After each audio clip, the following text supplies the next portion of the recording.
You ask Tiger to calculate. This deals with finding the midpoint between 2 points. The midpoint between the 2 points is 10, -3.5. Let's solve it step by step. Plot the 2 points and calculate the midpoint using the formula. The coordinates of point 1 are, x1 equals 10, y1 equals 2. The coordinates of point 2 are, x2 equals 10, y2 equals -9. PM represents the midpoint of the 2 points.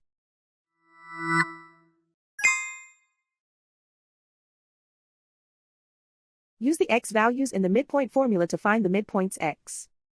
x1 equals 10.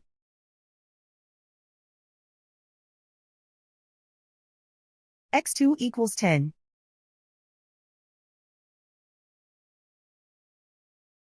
Simplify the arithmetic.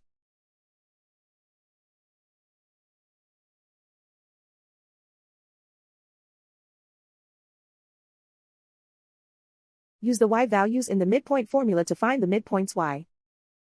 y1 equals 2.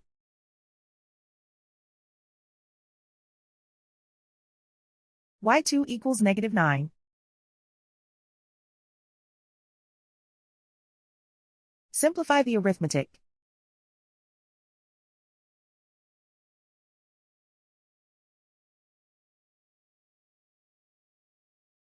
And so, the midpoint is 10, -3.5.